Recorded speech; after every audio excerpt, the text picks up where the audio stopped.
उत्तरी कोरिया ने जापान पर किया हमला। जापान पर क्यों दागी 2 मिसाइलें?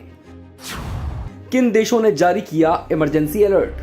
नॉर्थ कोरिया का नाम सामने आते ही जो सबसे पहला नाम ध्यान में आता है वो है वहां के राष्ट्रपति तानाशाह किम जोंग उन का, जिनके बारे में यह कहा जाता है कि वो एक ऐसा शासक है जिसके बारे में कुछ भी कह पाना बेहद मुश्किल है।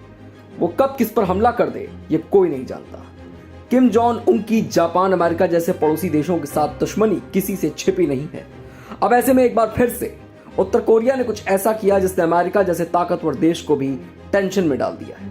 उत्तर कोरिया के एक और मिसाइल टेस्ट के बाद जापान के ऊपर से 2 मिसाइलें यानी कि बैलिस्टिक मिसाइलें दागी गई, जिसके बाद जापान के प्रधानमंत्री कार्यालय की तरफ से अलर्ट जारी किया गया है। इसके बाद से उत्तर कोरिया के पड़ोसी देश दक्षिणी कोरिया, जापान और अमेरिका ने अपने देशों में अलर्ट लगा दिया है।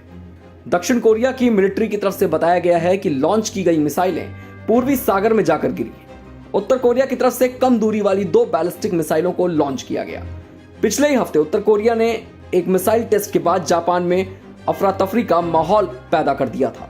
जो मिसाइल टेस्ट किया गया उसकी पुष्टि जापान के प्रधानमंत्री कार्यालय की तरफ से की गई थी। दक्षिणी कोरिया की न्यूज एजेंसी योहानप की तरफ से बताया गया है कि ये मिसाइलें रविवार को समुद्र में जाकर गिरी। ये टेस्ट ऐसे समय में किया गया जब पूर्वी सागर में अमेरिका और दक्षिणी कोरिया के बीच एक जॉइंट मिलिट्री ड्रिल जारी है। दक्षिणी कोरिया के military joint chiefs of staff की तरफ से बताया गया है कि 2 हफ्तों में 7वां मिसाइल टेस्ट है। जापान के वरिष्ठ उप रक्षा मंत्री तोशिरो इनो क्योदो ने न्यूज एजेंसी से कहा कि इस बात की पूरी संभावना है कि मिसाइल अधिकतम 100 किलोमीटर की ऊंचाई पर उड़ती हुई 350 किलोमीटर दूर जाकर गिरी है। उनका कहना है कि इस मिसाइल को पनडुब्बी से लॉन्च किया गया है। ये मिसाइलें पूर्वी सागर की तरफ लॉन्च की गई थी।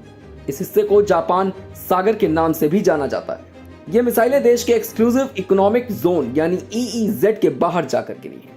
कोस्ट गार्ड की माने तो उसके पास जापान के जहाजों को किसी तरह का नुकसान होने की कोई खबर अब तक फिलहाल नहीं है।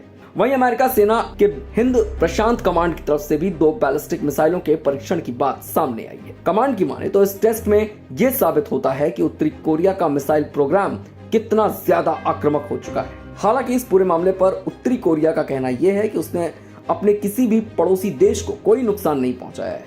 उसने इन मिसाइलों का परीक्षण इसलिए किया है क्योंकि वो अमेरिकी सैन्य शक्तियों के खिलाफ अपनी आत्मरक्षा की तैयारी कर रहा है। हालांकि दक्षिणी कोरिया ने उत्तरी कोरिया की इस हरकत को एक उकसावे की कार्रवाई ठहराया है। ऐसी और भी खबरों के लिए जुड़े रहिए हमारे साथ और देखते रहिए वन इंडिया हिंदी।